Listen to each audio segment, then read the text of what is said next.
Hey everyone, welcome to this week's episode of Women Serve 2. Today we have Hadon McKinley with us. She is a certified coach, former Air Force, the best force, C-130 navigator, and corporate overachiever turned burnout disruptor. She teaches ambitious women how to stop living in chaos and start living with calm confidence. Hayden, thank you so much for being on the show with us this week.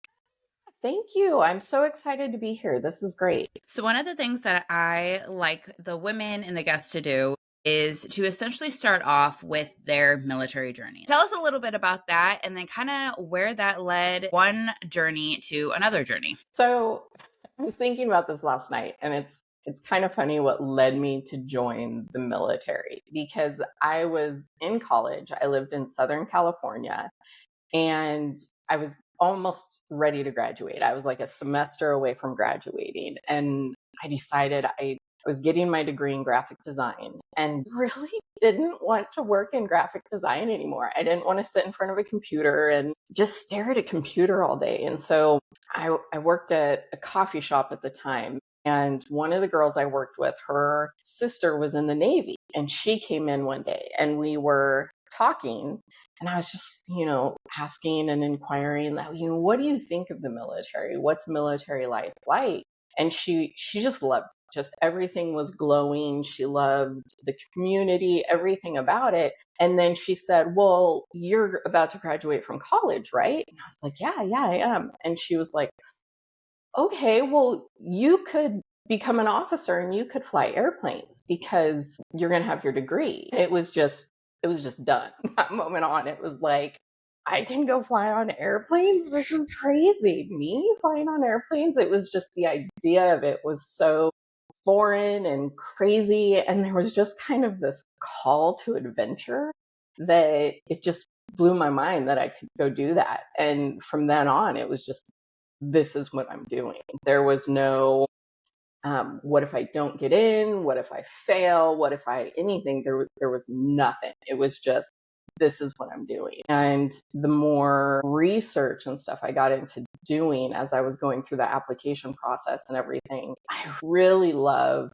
the job of bombardiers. My bonus dad, his dad was a pilot in World War II, Vietnam, Korea. I mean, just an incredible pilot. And I read his memoirs, and I was reading more history books about the military, and the job of a bombardier was crazy to me. It was so cool, and the math and everything involved that they did was amazing to me. And so obviously when I joined, there's no more bombardiers in the military. The job had pretty much gone, but I did find out about becoming a navigator.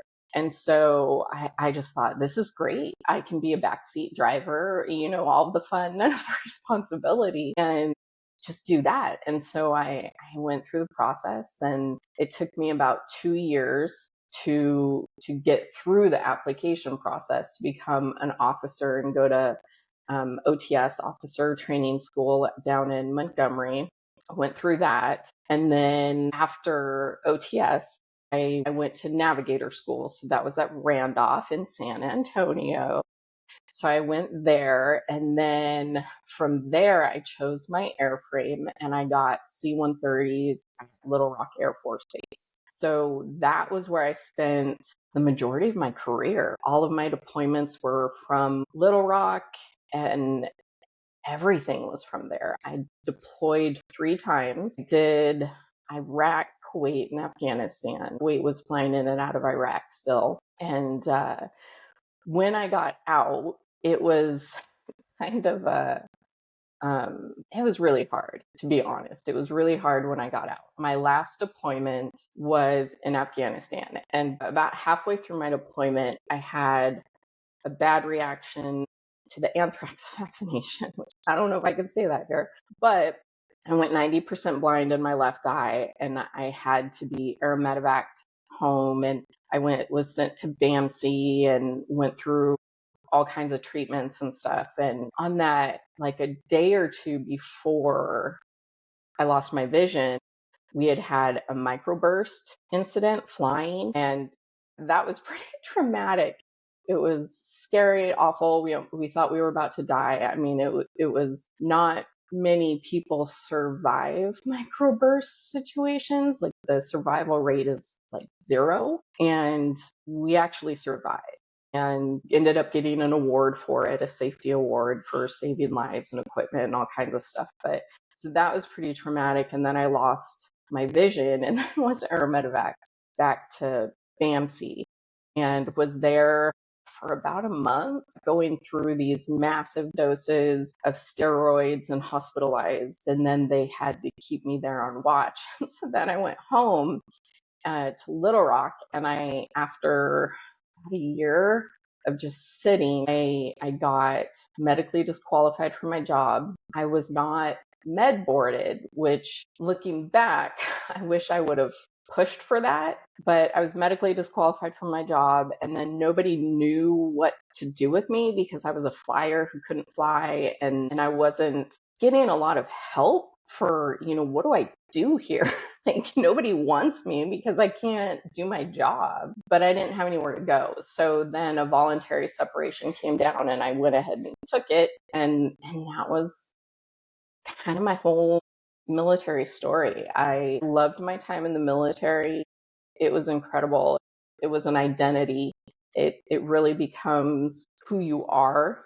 And so that transition out of the military was really hard, especially because afterwards I ended up marrying my husband and he was still military.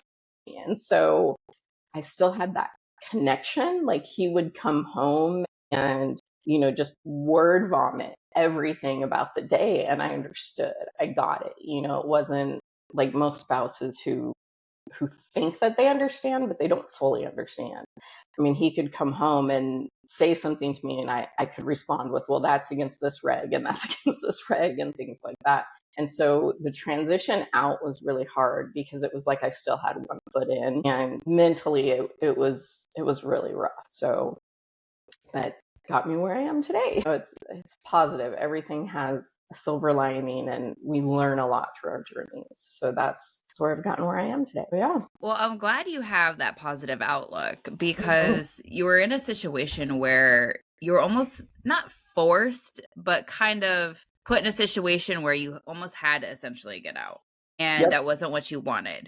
Tell us a little bit about that transition once you took off that uniform to realizing that you wanted to be a coach. So the transition, actually, it was kind of a winding path and flips and loops and all over the place. I didn't get to being a coach until within the last year and a half. And it's funny because I went from full-time military to a stay-at-home stepmom and of kids that were as old as my kids now. So I was kind of thrown into this world that it was like, oh my God, and I was still in that mental mentality of just get it done, no exceptions, no excuses, just get things done. And that's kind of how I parented, which looking back, I wish I knew then what I know now about parenting and relationships and our unconscious and everything. But we were up in Minot, North Dakota first, and there just isn't, I had just gotten my master's degree in space studies. So orbital telemetry and satellite systems and things like that. And there was nothing up there, absolutely nothing.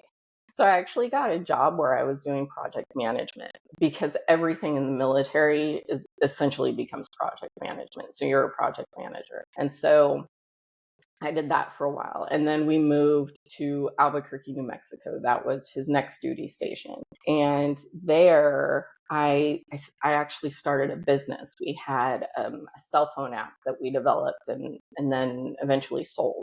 And so I was a stay-at-home mom with a business. And then after that, my husband was retiring. And so it was the first time we got to choose where we were going. And our biggest decision really was we wanted a place where neither of us had a support system, which may be a little controversial, maybe. I don't know. Most people I know like going somewhere where they have a support system, but we didn't want one of us to kind of have an upper hand, if that makes sense. We wanted to really have to work on a relationship, work together on everything, and be closer to his kids because they were in Florida. And so we were both looking for jobs, and I found a job in Huntsville, Alabama, and it was corporate. It's actually really cool if you know of Mike Durant. So Black Hawk Down, he was the pilot in Black Hawk Down who was taken POW. I ended up actually getting a job for his company. I mean, when I met him, I was starstruck because we learned about him in survival school and everything, his tactics and things he used to get rescued. We actually learned about that in survival school. So that was like, holy crap. I was, the first time I met him, I was like, you're Mike Durant. And he was just like, yep, sure. And he kind of laughed at me. And I remember it because he was getting coffee. But that was my first time meeting Mike Durant, which was pretty incredible. But so I got a job working for his company. So corporate job here in Huntsville, Alabama. So we moved the family out here. And then eventually my husband got a job out here. And I realized pretty quick, I worked there for about 3-4 years. And then I got another job for a huge company here in Huntsville and realized I burned myself out. And not only do I burn myself out, but it's a cycle. It's a cycle that just goes over and over and over again. And I learned that for me, for women in general, for overachievers, it's a cycle. And it can start in high school. Going back, I played soccer, I was in sports medicine, I was in taekwondo, I did a great job, with my grades and everything, kind of did everything. And that's been my life. That's been my cycle of just constant burnout. And in the military, just constant, the 12-hour days and 12 plus hour days, because, you'd fly and you'd have a 12-hour day from showtime to the time you ended. And then you had to do your ground job. And so 12-hour days were the standard, and pushing that into corporate life, I thought that was just the norm, and I moved out here in the middle or at the beginning of COVID. And so I was staying in a short-term hotel, which was the most disgusting thing I've ever done before in my life. It was horrendous. It was so awful. And my kids were down in Birmingham with my in-laws, and I would work Monday through Thursday, and I'd work 12-hour days so that I didn't have to go back to the hotel. On Fridays, I'd drive, or Thursday nights, I'd drive to Birmingham and stay with my kids and stuff, and then drive back Sunday night. And that was COVID for me until we got a house. And then I finally had a place to stay, but the burnout cycle was just constant, and it gets you to where you think you have to leave your current job. And so I left that job at Mike Durant's company and went to another one because I thought it was the job that was burning me out, and it wasn't. It was the chaos that was going on inside of me that I didn't know how to regulate. And the same thing happened at the next company. I was doing a lot of learning. I was learning about myself, my system, the unconscious, how everything works in your body. And I was much better at setting boundaries, and I would not work past 4 p.m. I was done. Every day I was done. 4 p.m., I'm out. Emergencies, of course, you do what you need to for the job, but there were no more 10-hour days, 12-hour days, working weekends. I set really strong boundaries, and things started getting better, but I realized I wasn't happy in the community at that company, and I just wanted to leave. But it was the first time I did it from a calm, regulated place. And so I decided I was going to do photography full time. And because I had been doing that as a side business. And then as I was going through all this learning and discovering and everything, clients for photography started asking me, what are you doing? You're so calm. Like, even in the chaos, you're calm. What's going on with you? How did you learn this? What is it? And people were seeing a physical difference in how I held myself, how I spoke, how I handled different situations. And they wanted to know what and how, and they wanted to get there.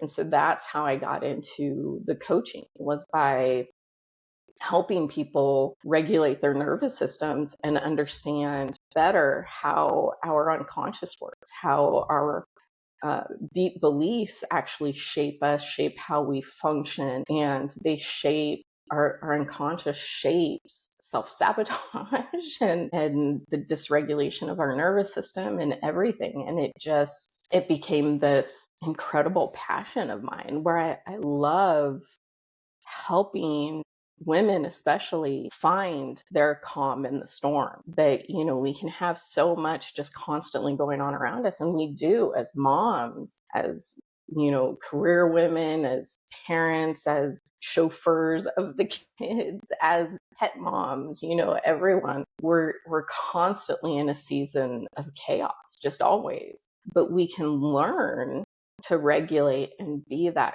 calm, centered person in the storm. And so that's really where I got going. So was it like a one-time aha moment, or was it after multiple people were like, you're so calm? It was multiple people.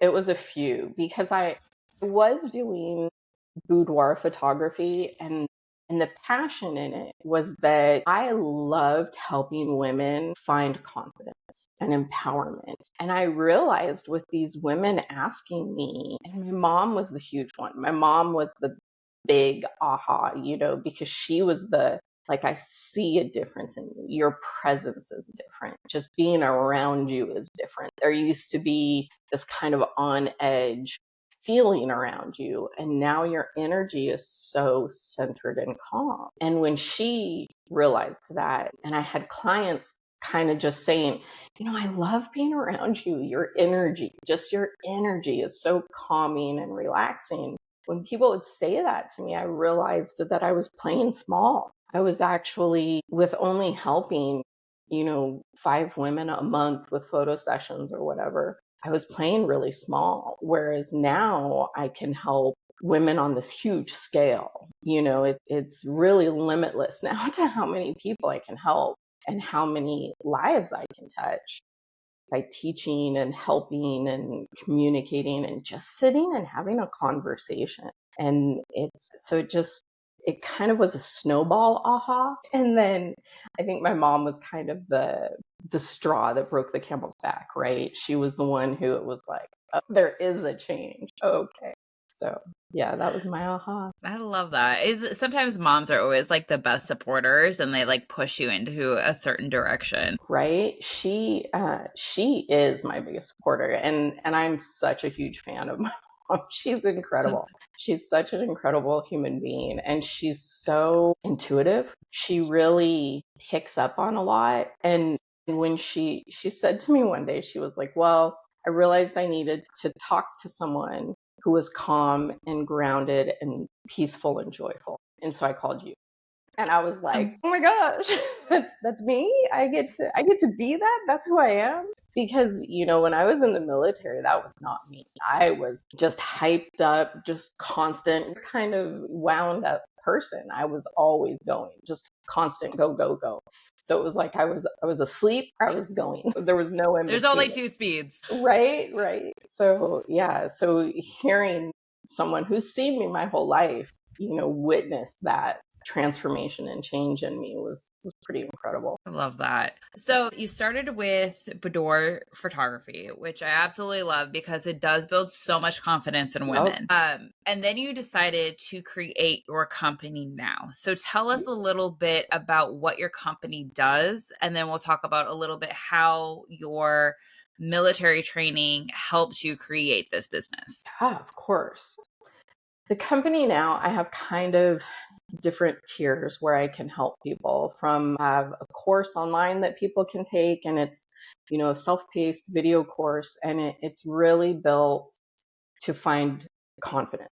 That's really what it's centered in, and it talks about anxiety and imposter syndrome and different things like that we face. And anxiety is really interesting to me because I've researched and kind of done a study on the growth of anxiety in American culture. And since COVID, anxiety has skyrocketed. It's insane. The thing that people don't realize about anxiety is, and Mel Robbins talks about it. She's like, we are not anxiety. We feel anxious, but we are not anxiety. And the thing about that is that, yes, anxiety, it's an emotion. That's all it is. It's just an emotion. And really, when you dig into it, it's a fear based off of experience. And so when you think about how old people who right now have the biggest levels of anxiety, they were in their developmental years. They were 15 to 20 years old, and they were being told that if they left their homes, they could kill grandma. As you know, sadly, that was kind of the message that was sent out to the world. And now we have these 20 to 25-year-olds who have social anxiety. They don't want to leave their homes. They don't want to go out. They don't want to go to the grocery store, and they don't understand the fear. And the fear is actually based in that experience of this extreme emotion where everyone was telling them, if you leave, you could kill somebody. You could cause this harm. You could give, COVID to somebody else. And that's a fear that gets deep seated in our unconscious. And then every time we're faced with a potential experience, so like going out, leaving the home, going to the grocery store, going and being around a large group of people, the fear from your unconscious is you could hurt someone. And so you don't want to do it. And when you can realize that that's all anxiety is, that's all it is. It's a fear. It's not a fact. It's a fear. And it's something that you can go, okay, I'm going to be fine. Everything's going to be okay. I'm going to be fine. It's just thought. That's all it is. And when you can realize that, you can actually overcome huge levels of anxiety. It's crazy. But anyways, business and what I do. So I know I went off on the science and stuff a little bit there, but what I do is I have that confidence course, and it goes through all these different things and deep-seated beliefs and how we can rewire them and how we can really live our most confident life. And it goes into even connections with friends, family, because as we change a lot of times, I was really lucky because my mom and my family was really supportive of the changes I was going through. My best friends and everybody, they're like, holy cow, we're seeing this change in you. It's incredible. This is awesome. And I have a really supportive network. And a lot of people don't have that. There's a lot of, as you're improving yourself, you can have people in your life who are like, you're changing. I don't like it. And so there's even a part of the course that goes into how to handle those relationships so that you can have lifelong changes in your life, lifelong improvement and confidence and stuff. So it's not just a quick fix, but that's my confidence course. And then I also have a burnout program, which is a group program, and we meet and basically do similar things as the confidence course, but we really focus on that burnout and breaking that cycle. Like I was talking about, I lived in the cycle. It was a constant over and over cycle of burnout. And I help people just really stop the cycle so that they can make choices from a calm and clear space. And then I also have essentially executive coaching where it's one-to-one, me and my clients, we meet up, and it's one-to-one conversations about where they are, where they want to go, how they want to beat burnout, how it's showing up in their life. And we really get to the bottom of things. So that's really what my whole program does, is I help people calm the chaos. So, yeah. I love that because there's some people don't want to be in group settings, so that self-paced course is very beneficial. And then some people do want more of that one-on-one, so you also provide that, which is also great. For the group, do you guys have like a set time every quarter that you start, or is it kind of like a rolling emission, or how do you guys create the groups or start the groups? So for the groups, I do kind of like a quarterly start, and because it's about a 3-month program, 90 days. All of my programs are 90 days. And what happens is I actually do weekly Q&As. And so you get online course, just like the confidence course. The course material is a little bit different, not hugely, but it's a little bit different. We focus on some different things because it is that burnout focus of that high achieving career woman. And so there is a course that is self-paced, and then I do the weekly Q&As. So everyone can pop in and ask questions. Hey, I'm stuck with this. I'm not sure about this. This is how I'm feeling. And I find that people get a lot out of that group setting, even when they're like, I don't really like the group, sherry kind of thing.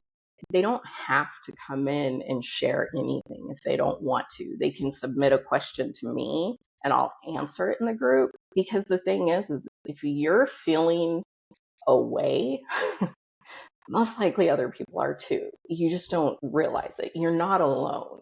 No one's alone in this. We just think that our thoughts are specific to us. And so many people benefit from each other's curiosity and questions and feelings. And it's so often I find that someone will submit a question because they don't want to ask in the group, and I'll talk about it. And hey, this is what's going on. And I'll discuss whatever the topic is, the question. And I have just people popping up with, oh my gosh, me too. Oh my gosh, I'm so glad you asked that question. Yes, holy cow. And people get different insights from other people's questions, right? So it's a really fun experience for me. I love that, because I love the submitting the questions, because people are always so nervous to ask a question. And I guess it goes back to your self-paced course, like that imposter syndrome, or just being confident enough to even ask the question, because you don't want to feel, I don't know if stupid is the right word, or like, you know what I mean? Like, you just don't want to be like, you oh get God. ashamed or nervous, and you get those feelings that pop up where you're just like, oh, I don't know. I'm the only one who's feeling this. No one else is, and you get that kind of insecure feeling. And we think, I'm the only one having this feeling. I'm the only one having this thought. And the thing is that I've learned is that we only hear a lesson or a message when we're ready for it. And so something can click, and it'll click with different people at different times. And it's so funny to me because my husband walked into our living room and I'm sitting there like, hey, and he goes, yeah, what? I was like, I am really hard on myself. And he was like, yeah. And I was like, no, I'm like really hard on myself. I put a lot of pressure on myself to perform and, to be a certain way and to get all these things done. And he's like, I've been telling you that for years. And I was like, well, I wasn't ready to hear it. And the look on his face of like, I want to punch you right now. He didn't, we're not abusive, but he was just like, I could strangle you. This is insane. What do you mean you weren't ready to hear it? And that's the thing about insights and coaching is I can say something and it'll resonate with 5 different people, 5 different ways. And everybody gets what they need from it. So it's fun. So you've led both in the military and in business, so which are 2 completely different worlds. What leadership lessons from your military experiences still kind of guide you today in the business that you have? And what had you have to unlearn to lead effectively in civilian life? I actually love that you said unlearn. The military, especially, and I don't know about other people's career fields, right? Because I was a flyer. And I know people who, were military and they never deployed or anything like that. And they have kind of some survivor syndrome of, other people went and I didn't get to. And it's funny to me because all of our experiences are different. But from my experience, the military and flying in particular was go, go, go. There was not a break. You were constantly on and you compartmentalized. The key term was always compartmentalized. If you, I had people having deaths in their family or, divorce and things like that, and they would keep going. They would compartmentalize, which essentially, if you think about it, they're just shoving down their emotions. They're not dealing with it. And that's really dangerous and it's really hard. And it's how we end up with PTSD and everything, because when the go, go, go stops, all the feelings come up and we don't know how to deal with them. And so leading in the military, there's kind of no excuse. It's just go. Just get the job done. Find a way to get the mission accomplished. 5 aircraft have broken and we still need to do a thing. Okay, now we're moving to the 6th aircraft. I mean, it's just constant go. And there really are no excuses. And moving to corporate America, I remember the first time I heard someone say, I'm taking a mental health day. And at that moment where I was like, what the hell is your problem? Get the job done. That's what was going on in my head. But, I worked for corporate America, so I couldn't say that.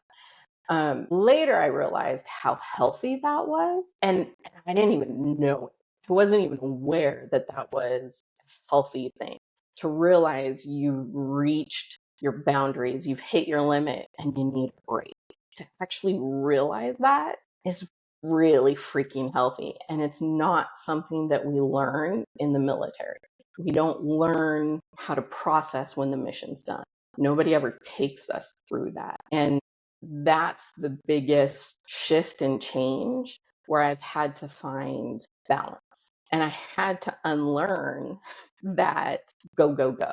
Like even now, there are times where I find myself pushing to get a project done or pushing to get different things accomplished and, to reach out to certain people and set different, projects and events up, things like that. And there are times where I'm like, no, my body's telling me I'm just done today. At 2:00 in the afternoon, the computer gets closed and I go have fun with my kids. And the crazy thing about that is that when you learn to set that boundary and listen to your system and what it's saying to you and what you're feeling, you can go explore and you can be present in different moments with your family, with your kids, with your friends. You can be present in those moments. And in that presence and that calmness comes inspiration. And it's something that I had never experienced before. And it's, I'll be working and I'll get overwhelmed with technology or something in my business. And then I'll just like, okay, I'm done, and walk away. And I'll go play with my kids. And in that moment of that calm presence, the answer comes. It's like, oh crap, I just figured it out. I figured out my whole issue with this software system. Holy cow, I can do that tomorrow. And so I write a little mental note of what needs to be done. And then I finish having fun with my kids. And then the next day, I can reattack it. And the clarity is insane because the calmness and those boundary setting. So it was a lot of unlearning from the military. But I can say that from the military, I learned what I'm really capable of. I learned that the only person setting limits for me was me. And I am capable of overcoming all of those limits. I am capable of so much more than I ever could have possibly imagined I was capable. How long do you think it took you to unlearn those things and to be able to set boundaries and to learn to be more calm? It took a while. It took a long time. And I think because I was still one foot in with my husband being in the military and one foot out with, me exiting the military, it took me a really long time to learn that clarity and my limits and when to just walk away. It really took me a long time. And oh man, years of being in, maybe 6, 7 years of being in corporate America before going, yep, here's my limit. So, but I also wasn't looking, if that makes sense. I wasn't looking for the presence and the balance. I didn't even realize it was a possibility until there was kind of a breaking point. And I remember being at home one day and I hated my job. I was miserable. I was working crazy long hours. I had worked so many hours one week that I didn't need to take PTO the next week for vacation time. And I still worked on the vacation. Like it was just constant. And one night I was at home and my husband was cooking dinner. And I was just kind of standing there. And I looked around and dogs were barking and kids were fighting. And my husband was just tense and angry. And there was so much turmoil in that moment that I realized something had to change. Something had to, because I couldn't live like I couldn't live with the fighting and the bickering and the tenseness and the chaos that was happening. And the only thing that I truly could control was me. I couldn't control my husband's response or my kids' response or the dogs, but I could control me. And so it's funny because when I look and now, like we're in fall and it's been absolutely beautiful outside. So I've spent almost every day at home outside on my porch, working on my computer, journaling, doing different things, listening to music, whatever. And I find that everybody is out there with me. And I'm like, go away. This is my space. I want my time. And the thing is that I am so calm and centered and present that it attracts my whole family, everyone comes.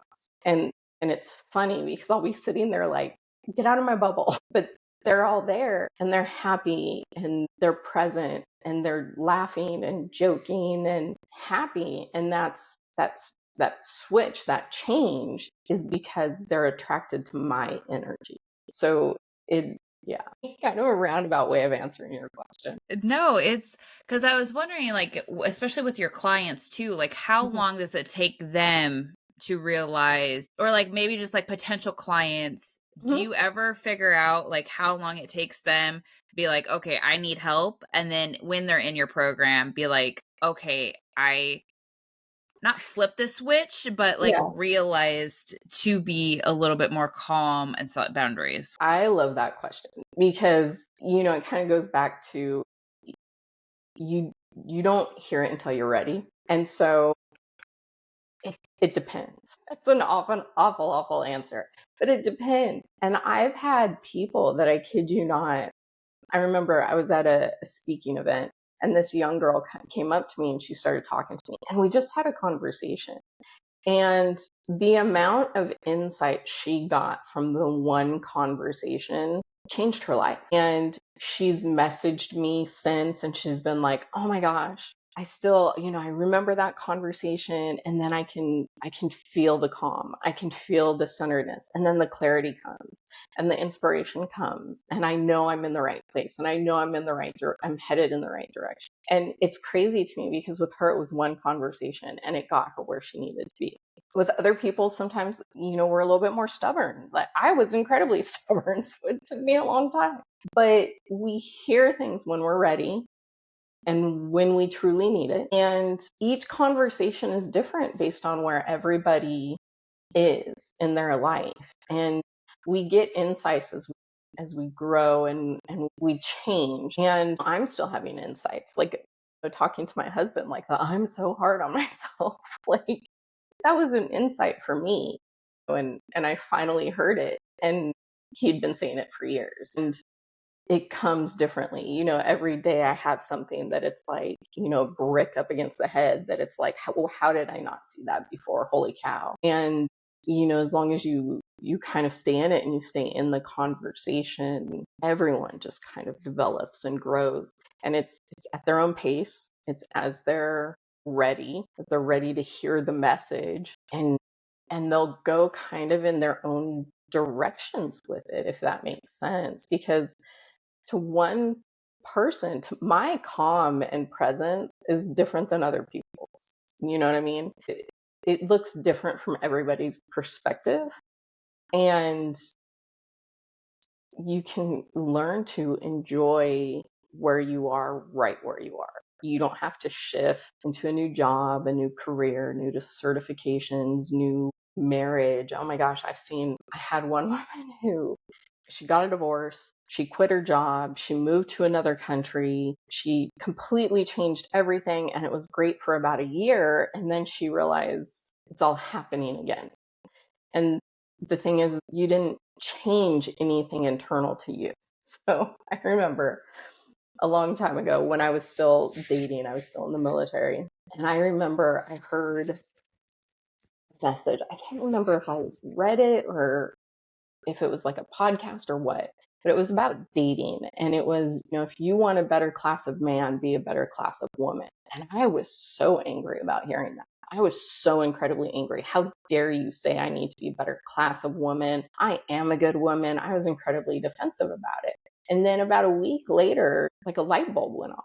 And it was like, I do have to be a better class of woman. What I want from a man in a relationship, I'm not giving. And so I had to change who I was in my core to be that better class of woman. And the only thing we can truly control is inside us. We can't control other people. We can't control what other people think or do or anything. The only thing we can control is us. So when we're ready for that message, a light bulb goes off and then we change. And so it's, most of my programs are lifetime access, because you may have a little shift in the first month, second month, and then month 3, 4, and 5, your entire life changes. Or week 1, your life changes. It just depends on where you are mentally and what you're ready to hear. All the things that you coach, what is probably the top thing that women struggle with, and what is a very small piece of advice for that? Overthinking. Overthinking is huge in women. It's constant. We overthink everything we do. And we have past conversations over and over in our head now, and like I can think of things that happened years ago, and I could start getting a story going in my head and overthinking it. And the thing about overthinking, one, is how much energy it takes. It is exhausting. Overthinking, being awake at 2, 3 a.m., thinking about the meeting the next day, or a presentation, or an interaction earlier that day. We overthink it. And the thing that we don't realize is that our thoughts are not facts. It's just a thought. That's it. That's all it is. And if you can get to the point where you realize that a thought is almost like a cloud, like it comes in, it drifts in, and there's a little cloud with a thought on it, and you can decide, do I want to give energy to it, or do I want to let it pass? If you give energy to it, it's going to build up. I live in Alabama, so it becomes a tornado whenever we get into tornado season. But that's what happens. And I call them thought tornadoes, because you put this energy and this focus to it, and then it just becomes this turmoil and everything going on in your life. Whereas if you see it for what it is, it's just a cloud, pretty, make a shape out of it. Like when you were a kid, lay down and make shapes out of clouds and see a puppy up in the clouds. Well, that's all a thought is. It's nothing more than that. And so if you see it and go, I don't want to focus on that right now, and then you let it pass, you're not spending the energy, you're calm, you're centered, and you realize it just wasn't a fact. Like my mom recently, she had an interaction with some old friends, and the friend, kind of couple friends, he ended his relationship essentially with my mom and my mom's husband. And he did it by just kind of not responding. And my mom was going over and over and over in her head, like, did I do this? What did I do wrong? Did I do this and this and this and this? And I kept telling her, I was like, Mom, this isn't about you. This is his experience. This is what's going on with him. You have done everything you could. You reached out. He's not contacting you afterwards. Like he's just thrown you off. He's cut everyone off. This is his experience. This is his thoughts. And you can go over this a million times in your head, but you're never going to get to what his experience is. And eventually it was kind of funny, because he texted her. And the whole problem he had was because a birthday wish was given like a couple weeks late. Happy birthday. Sorry we missed your birthday. That kind of that message was sent late, and he was pissed off about it, and he was ending the friendship because of it. And my mom was like, what? And I was like, I told you, it wasn't like that. That was never in your wheelhouse of overthinking of things that it could have possibly been. And he ended your friendship, this several year long friendship, because you were sick and missed a happy birthday. That's not something you ever could have overthought. So you wasted all of this energy on something that you couldn't have ever even imagined, because that was his experience. And we, as women, we do that. We overthink and overthink and overthink. And you never know. And so you're spending all this energy and you just don't even know. And you may never know. And so the best thing to do is, and I tell people, if you're in that overthinking loop, if you're overthinking, ask yourself, what's your next idea? It kind of reminds me of I listened to the book Let Them by Mel Robbins. Yeah. And the whole saying goes, it's just let them. Let them Mhm. do whatever they do. And then let me figure out how I'm going to respond to that. Right? And I know she talked about there was a situation where her friend group ended up going to a vacation and they didn't invite her. And she was very upset about it. But then she kind of reflected and she was like, well, I haven't done my part in reaching out and doing this. So let them have their fun vacation. But what am I going to do to restore that friendship? Mhm. So she reflected and then moved forward. And that whole story that you did with your mom, I was thinking that same very exact scenario from that book. Yeah, it's crazy. It's crazy because until we actually look inside, there's no answers. All you can do is overthink about it. And until we kind of go, okay, what's right for me? What's right for me in this moment? Where am I? Like I might be hurt, but then just feel the hurt and then move on. Just let it come and move on. And then reflect. What can I learn from that? What can I learn from that experience?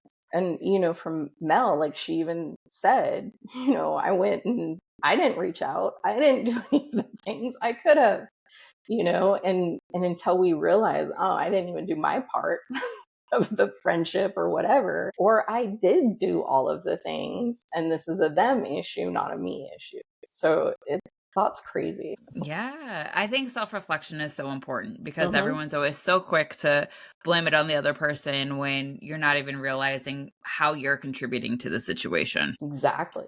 Exactly. Yeah. And we are the only thing we can control. And Mhm. it's funny because even if you get into like the science of communication, there's, I don't remember how, don't quote me on this because I don't remember how many steps there are, but there's like 20 steps to communication to get from getting one sentence to another person, because you have the thought, how you structure the sentence, how you actually say it with inflection and tone, how it communicates what they hear, what they interpret, and then what they say back. And so there's so much to it that we can only control ourselves.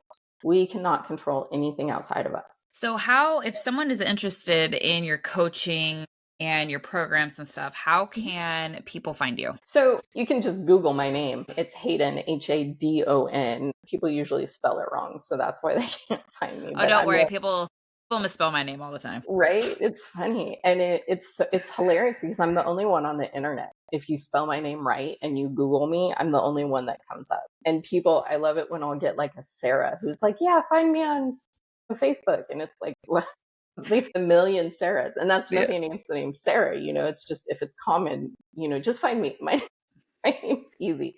So it's just Hayden, and you can find me on LinkedIn. You can find me on Facebook. I'm not as active on Facebook and Instagram as I used to be. I'm pretty active on LinkedIn now, but I have a website and it's confidencecollectivecoaching.com. So you can find me there. And I do have, I think I gave you the link, but I do have a what's your burnout archetype quiz that anybody can take for free. And it's really cool because you can kind of see where you are in the burnout cycle, and it lets you see where the burnout is actually showing up and kind of impacting your life. So that's an awesome quiz that is out there and people can hop on and take just for funsies. Yes, I do have that link. So I'll add that in the show Awesome. notes. So anyone who is listening, please take this quiz because, like she said, it's a quiz to see where you are in your burnout cycle, and then you'll receive free resources. Yep. So nothing beats free. But definitely, if you are looking to be having a little bit more coaching and one-on-one and more guidance, if you will,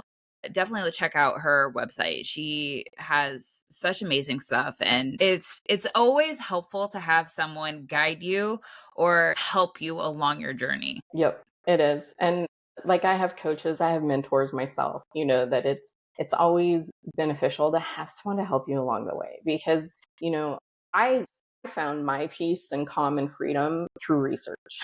It took years, and I can save people those years of the research. Of course, you can find everything on YouTube. That it's all out there, but I can go through it with you. Mm-hmm. So yeah, I will say something. Yes, everything's on the internet, but there's a lot of also bullshits on the internet. So if you want to cut the bullshit and go directly to a source, who has studied this through years. Definitely check her out. Definitely. Yeah, thank you. Yeah. Such kind words. I Oh, love it. thank you. Thank you. All right, girl. So as we're wrapping up, what is one key takeaway that you hope listeners take home with? So it's going to have to be the only thing you can control is yourself. That's it. The only thing you can control is internal to you. That has to be the message. Let the overthinking go and just breathe, because that's when all the insight and the wisdom and everything's just going to come. You're full of it. You've got it all. You have the wisdom and the knowledge and insight and everything inside of you. All you have to do is calm yourself down enough to hear it.